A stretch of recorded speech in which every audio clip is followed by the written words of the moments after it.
ભણેલા ગણેલા, ઉચ્ચ શિક્ષિત અને હાથમાં બીસીએ એમસીએ જેવી ટેકનિકલ ડિગ્રીઓ, પણ કામ ગ્રાહકોને કરોડોનો ચૂનો લગાવવાનું. વલસાડની ડુંગરા પોલીસે એક એવી હાઈટેક ગેંગનો પર્દાફાશ કર્યો છે જેની મોડસ ઓપરેન્ડી સાંભળીને કાયદાના રખેવાળો પણ દંગ રહી ગયા છે. શરૂઆતમાં આ ગેંગ સીધા રસ્તે ચાલતી હતી. અંજલિ, આકાંક્ષા, રણજીત અને આકાશ નામના આ 4 ભેજાબાજો એમેઝોન જેવા મોટા પ્લેટફોર્મ પર ઇમિટેશન જ્વેલરીનો સાચો બિઝનેસ કરતા હતા. આ દરમિયાન તેઓ ઓનલાઈન માર્કેટ, કુરિયર સિસ્ટમ અને ગ્રાહકોની સાયકોલોજી બરાબર સમજી ગયા. પણ પછી જાગી રાતોરાત અમીર બનવાની લાલચ. શોર્ટકટ અપનાવવા માટે આ ટોળકીએ ઊભું કર્યું સ્તુતિમંત્ર.com નામનું એક નકલી ઓનલાઈન સામ્રાજ્ય. સોશિયલ મીડિયા પર સસ્તી અને આકર્ષક જ્વેલરીની જાહેરાતો જોઈને દેશભરમાંથી લોકો ઓર્ડર આપતા.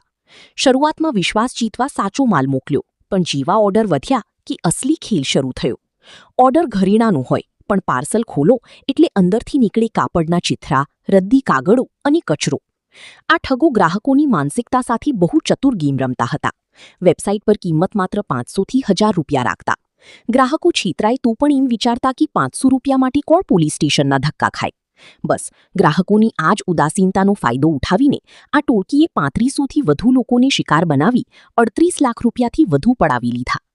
પણ કહેવત છે ને કે પાપનું ઘડું એક દિવસ ભરાય જ છે. વાપીના છીરી વિસ્તારના એક ગોડાઉનમાં ડુંગરા પોલીસે બાતમીના આધારે સપાટો બોલાવ્યો. ત્યાં કુરિયર માટે તૈયાર રખાયેલા 401 બોક્સ મળ્યા, જેની અંદર માત્ર કચરો ભરેલો હતો.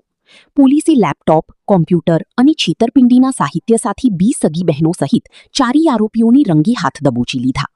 ડુંગરા પોલીસની આ પ્રોએક્ટિવ કામગીરી ખરેખર પ્રશંસનીય છે, પરંતુ આ કિસ્સો આપણને પણ ચેતવે છે. ઓનલાઈન શોપિંગ કરતી વખતે અજાણી વેબસાઇટ્સ અને અતિશય સસ્તી ઓફર્સથી સાવધ રહો. જો તમે પણ આવી કોઈ ઠગાઈનો ભોગ બન્યા હો, તો ચૂપ બેસવાની બદલે તરત જ નજીકના પોલીસ સ્ટેશન અથવા સાયબર સેલનો સંપર્ક કરો.